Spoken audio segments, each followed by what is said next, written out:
Mazda 323 vs Volkswagen Golf, 1990 UK-Spec road test. Introduction, a tale of two sensible shoes. There are motoring icons, and then there are cars like the Mazda 323 and the 1990 Volkswagen Golf, the quiet overachievers of suburban Britain. These were the cars you bought if you wanted reliable commuting, respectable running costs, and the ability to carry a small flat-pack bookcase without having to tie the tailgate down with an old bungee cord. They were the workhorses of their time, the vehicles of school-run parents, sales reps, newly qualified drivers, and upwardly striving young professionals who wanted something that didn't shout "my bank balance is fragile." The Golf, by 1990, was already drifting toward legendary status. After all, it was the car that invented the GTI class and convinced an entire generation of young adults that their hatchback could be fun. By contrast, Mazda's 323 was the quiet, dependable alternative, the smart choice of the chap who didn't like fuss or fashion, but did enjoy his car starting every single cold morning without needing assurance. This road test pits these two 1990 stalwarts against each other in their standard UK trims. No GTIs, no turbos, no forbidden exotica, just honest, everyday small family cars. Let's see which of these two contenders best represented the spirit of early 1990s motoring, practicality, dependability, and upholstery patterns that looked like someone had spilled an entire packet of fruit pastels onto a loom. Exterior styling, sensible chic vs Teutonic geometry. Volkswagen Golf, 1990, Mk2. By 1990, the Mk2 Golf had been on British roads for 7 years. That's several lifetimes in automotive fashion. Yet the car somehow still managed to look clean, modernish, and, dare one say, almost timeless. The Golf's designers clearly had access to rulers, protractors, and an unlimited supply of right angles. The body is all straight lines, neatly pressed panels, and that unmistakable squared-off C-pillar that looks like someone stenciled it onto the blueprint and then refused to erase it. But that's the Golf's charm, a conservative seriousness that gives off the vibe of a German accountant who owns one dark suit, keeps it immaculate, and refuses to buy a second suit because the first one works perfectly well. Its paint palette in the UK consisted of solid colours that now conjure strong nostalgia: tornado red, alpine white, and a selection of greys darker than every episode of EastEnders from the era. Mazda 323, 1990, BG generation. Mazda in 1990 approached styling with a little more willingness to curve things. The BG generation 323 hatchback, which replaced the slightly boxier BF model, borrowed gentle aerodynamic influences without going full early 90s jelly mold. The 323's shape is softer, friendlier, and a touch more modern than the angular Golf. It has a nose that slopes slightly as though it's mildly embarrassed to be compared to its more famous German rival. Its rear is neatly penned and pleasantly rounded. One might almost call it cute, although no self-respecting motor journalist in 1990 would have dared to write that. Color options were cheerier than the Golf's: bright reds and blues, a happy silver, and occasionally a lively green that suggested the designers weren't entirely opposed to joy. Winner, Mazda 323, by a curved nose. The Golf is iconic but starting to look a tad severe by 1990. The Mazda brings gentle modernity without losing the hatchback practicality. If you prefer straight lines, you'll love the Golf, but the 323 feels fresher, especially if you weren't already wedded to the VW brand badge. Interior, German durability vs Japanese thoughtfulness. Volkswagen Golf. Slide inside the Golf and you're met with a masterclass in early 90s Teutonic restraint. Everything is laid out exactly where a rational human being would expect it to be. The switchgear has the tactile feel of items engineered to outlast humanity itself, perhaps even the cockroaches. The steering wheel is firm, functional, and shaped with just the right degree of seriousness. However, the Golf interior is not what one would call flamboyant. The upholstery tends to be grey, darker grey, and occasionally a grey so bleak it could have been borrowed from a motorway service station carpet. Yet everything fits precisely, the plastics age remarkably well, and there isn't a rattle in sight, unless of course the previous owner insisted on installing one of those bead seat covers. Space is respectable for a 1990 hatchback. Rear legroom is survivable for adults under 6 feet, and the boot is boxy and practical, as if designed specifically for people who do a lot of popping to wicks. Mazda 323. The 323's interior feels brighter and slightly more modern. Mazda has always understood ergonomics well, and this is no exception. The dashboard curves gently, the instrument cluster is easy to read, and the plastics, though softer than the VW's, feel perfectly durable unless assaulted with unreasonable force. The upholstery patterns in the 323 are, frankly, glorious. If you wish to experience pure 1990 interior joy, picture fabrics woven by someone who had spent far too long staring at arcade game graphics. They're colorful but not garish, cheerful without being juvenile. Cabin space is marginally better than the Golf's, thanks to Mazda's clever packaging. Rear passengers have just a fraction more knee room, and the boot is slightly more flexible in shape, though not necessarily larger. Noise insulation, however, is lighter than VW's. At motorway speeds the Mazda lets in a touch more wind noise and a hint more tire hum, but not enough to cause distress unless you're particularly sensitive or prone to complaining. Winner, Volkswagen Golf, by a rattle-free dashboard. The Golf interior isn't exciting, but it is bulletproof. The Mazda wins on color, friendliness, and modernity, but the VW edges ahead with sheer build quality, the kind that still works flawlessly after 3 decades and 14 owners. Engines and performance, grit vs grace. Both cars in 1990 UK trim were typically fitted with 1.3 to 1.6-litre petrol engines for mainstream buyers.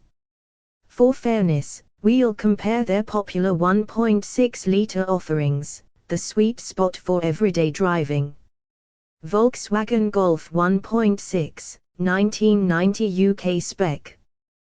The 1.6 petrol unit in the Golf was a sturdy, simple, fuel-injected motor producing roughly the mid-70s in horsepower. This was not a hot hatch by any stretch, it was the engine for the sensible motorist who wanted a bit more poke than the asthmatic 1.3 but wasn't ready to join the ranks of GTI hooligans. Performance is best described as competent. Acceleration is smooth but never urgent. The Golf gathers speed with the calm determination of a civil servant climbing the career ladder. It gets there eventually, but it will not be rushed. Where the Golf shines is refinement. The engine is smooth, predictable, and remarkably quiet for the era. Even when revved, it never sounds ragged, more moderately enthusiastic than truly sporty. Mazda 323 1.6, 1990 UK-Spec. Mazda's 1.6-litre petrol engine in 1990 was a lively, rev-happy little gem. With power output generally a touch higher than the Golf's and with less weight to shift, the 323 feels noticeably more eager in day-to-day driving. Acceleration is more spirited, not quick in absolute terms, but more cheerful in its willingness to respond. The engine note is pleasant, with a hint of sporty zest that promises fun even if it can't quite deliver thrills. Fuel economy is strong too. Mazda engines from this era have a habit of lasting forever as long as they receive the occasional oil change and are not used as substitute rally cars. Winner, Mazda 323, rev-happy enthusiasm wins the day. The Golf is smoother, but the Mazda is livelier. If you enjoy an engine with personality, the 323 wins comfortably. If you prefer serenity, the Golf offers a slightly more civilized experience, but personality counts for something. Ride and handling, German stability vs Japanese balance. Volkswagen Golf. The Golf's chassis tuning is classic VW, stable, predictable, and reassuring. Its steering is weightier and more deliberate than the Mazda's, giving drivers a sense of solidity as though the car is glued to the tarmac by a particularly stubborn adhesive. Body roll is modest. Cornering inspires confidence. The Golf gives off the vibe of a car that would rather not embarrass itself, thank you very much, even when pushed harder than its designers intended. Its ride quality is firm but comfortable.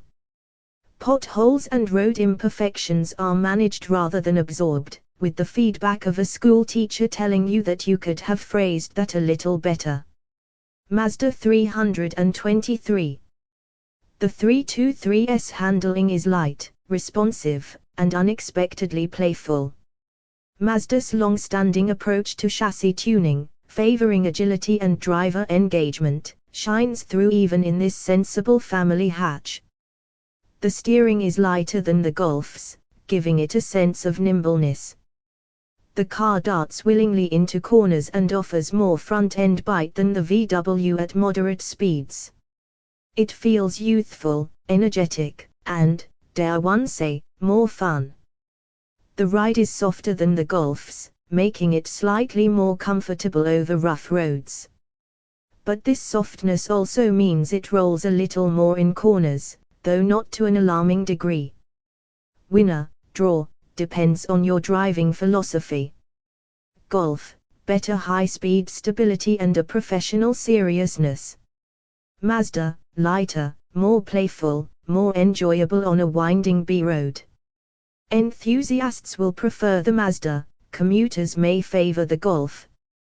Reliability and running costs, bulletproof vs bomb-proof. Both marques enjoy excellent reputations. But in 1990, Mazda had the edge, and still does in many circles. Mazda 323. Mazda reliability borders on legendary. Engines are hardy, electrics are simple and robust, and components rarely fail unless provoked. The 323 is a car that will do 150,000 miles on a diet of nearly nothing, an oil change here, a set of brake pads there, and the occasional scolding when the owner forgets basic servicing schedules. Volkswagen Golf. The Golf is extremely reliable too, more so than most European cars of the era, but some components can be pricier to replace. VW parts availability is excellent, but the badge sometimes commands a premium. Both cars are cheap to insure, cheap to fuel, and cheap to maintain. But the Mazda edges ahead on long-term durability, particularly regarding corrosion resistance and electrical dependability. Winner, Mazda 323, but only just. Mazda offers slightly fewer headaches over decades of ownership. But the Golf remains one of the most reliable European cars ever built. Practicality and everyday use. Both vehicles excel in this department. Mazda 323. Slightly more interior room. Flexible boot space. Lighter steering makes city driving easier. Better visibility thanks to slimmer pillars. Volkswagen Golf. Squarer boot shape means easier loading. Slightly tougher feeling interior. better long-distance comfort. More secure on the motorway. Winner, draw. Both deliver everyday usefulness with competence. Choose the Mazda for town work and family flexibility. Choose the Golf for longer journeys and motorway reassurance. Value for money in 1990. Mazda 323. Mazda consistently offered more equipment for the money. You often got radio cassette players, better cloth trim, and the occasional electric gadget that VW would charge extra for. The 323 was the thinking person's value champion. Volkswagen Golf. The Golf was more expensive, sometimes considerably so, thanks to the badge, the build quality, and its reputation for being the premium hatchback. But you did get a sturdier interior and slightly higher residual values. Winner, Mazda 323. If you wanted the best value in 1990, the Mazda was the smarter choice. Driving character, the heart vs the head. The Golf is the rational choice, solid, serious, safe, and sensible. The Mazda is the emotional choice, lighter, more cheerful, and more entertaining to drive. If cars were people, the Golf would be the dependable friend who shows up early, carries your heavy suitcase, and never forgets appointments. The Mazda 323 would be the sunny optimist who cracks jokes, recommends good restaurants, and insists on taking the scenic route. Both are admirable, both are appealing. It simply depends which companion you prefer. Final verdict. Styling. Winner, Mazda 323, fresher, softer, more modern. Interior. Winner, Volkswagen Golf, built like a bank vault with switches. Performance. Winner, Mazda 323, more eager and lively. Ride forward/handling. Draw, Golf for stability, Mazda for fun. Reliability. Winner, Mazda 323, but both excellent. Practicality. Draw. Value. Winner, Mazda 323. Overall winner, Mazda 323, by a cheerful margin. The Mazda 323 takes the crown. Not because the Golf is flawed, far from it, but because the Mazda offers a brighter, more enjoyable package with more equipment, more eagerness, and slightly better value. The Golf remains iconic, solid, and supremely well engineered. But the 323 is the car that would have made 1990 motoring just a little more enjoyable, especially for those who appreciated reliability with a friendly smile rather than a stern frown.